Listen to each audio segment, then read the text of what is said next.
Thank you all for joining us today. Thank you, David and Jody, for your warm remembrances. My friendship with my father, which is one of the touchstones of meaning in this, my life, was perhaps not easily come by, but my dad knew how to land a punchline, and here, after a shared life of arched eyebrows, broad smirks and grins, knee slaps and belly laughs, I'm only too happy to give Dad the last laugh. I really shouldn't start eulogizing my father by talking about myself, but you'll understand. I was not an attractive baby.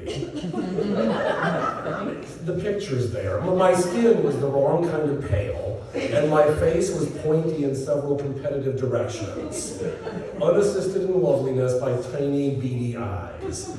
It's a good thing I was born well before Facebook and Instagram. Dad got in some trouble about this. But Kat, you have to admit, he's not very cute. Kurt! Well, we talked about it a little bit when I was growing up. The memory is dim, but we're sitting together looking at baby photos, and then there I am, too skinny to be cuddly and too bumpy to be cute. Man, I got in some trouble with your mom, but even you have to admit, son, that's not a really cute baby. Dad! In my growing years, friendship with working or sleeping dad sometimes felt a little pinched, sporadic, oddly nourishing but seldom satisfying. A child simply has more time to be selfish, and I was, learning too quickly to go it alone and choke the vigor from circumstances. But in Louisiana, Dad worked less, and we hung out more. We pitched horseshoes, shot pool in the garage, shared a lively interest in the events of the world. But I already knew a little bit too much about going it alone, and I lived on a dual track, at peace with my family, restless everywhere else in search of me, and too busy looking to ask my dad for help.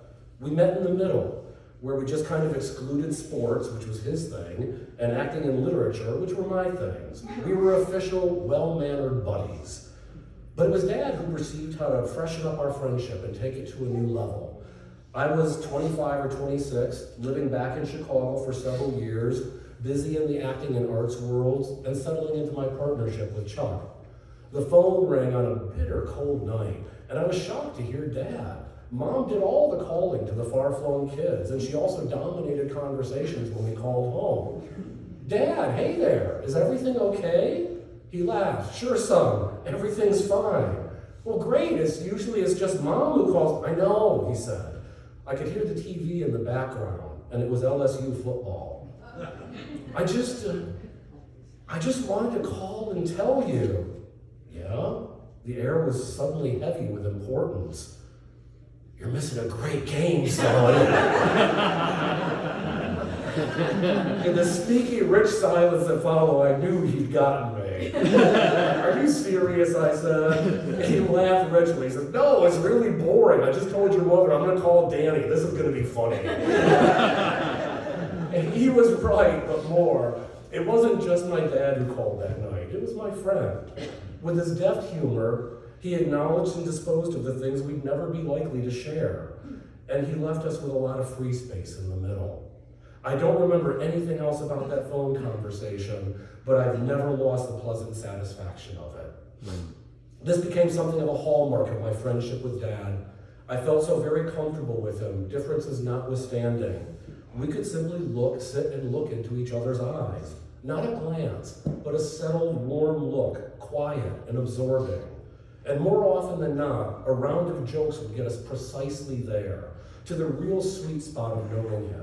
That quiet core, unafraid to love and to show it. As he aged, slowed, and watched his world shrink, as he fought the symptoms of illness and the unwanted flights of the mind, as we watched him over and over again negotiate a new and just barely willing accommodation with circumstances he could no longer control, two things stood out to me. His enormous contentment at just being together, placidly looking at each other without expectations, and of course, his irrepressible wit. So how about a couple of golden oldies to warm us up? Cat, this chicken tastes foul. Upon a child stubbing a toe, oh no, should I call the tow truck? Or, Dad, why did you name me Danny? Oh, that's easy, son. We couldn't figure out how to spell it. But his last great joke will stay with me, and I think probably now with you too. Dad was a real creature of habit as he got older, and a banana every morning was essential to the day's opening rituals. Every time a new face was present at breakfast, Dad would pick up his banana rather solemnly. He'd kind of point it at you while looking extremely old and wise, and slowly say in his faint, gravelly voice, "Do you know what I love about this banana?" And then the gaze, unwavering, totally with you, waiting for you to say, "What?" He'd grip the top, he'd snap the stem, never taking his eyes off you, with just the slightest amount of gotcha and twinkle. As he slowly pulled the banana open, he'd say, "It's got such a peel." And then he would just sit there so pleased with himself and wait for you to catch on. That's my dad. That's my memories. Thank you for sharing. Please take that joke with you. Use it as often as you can. Thank you, everyone.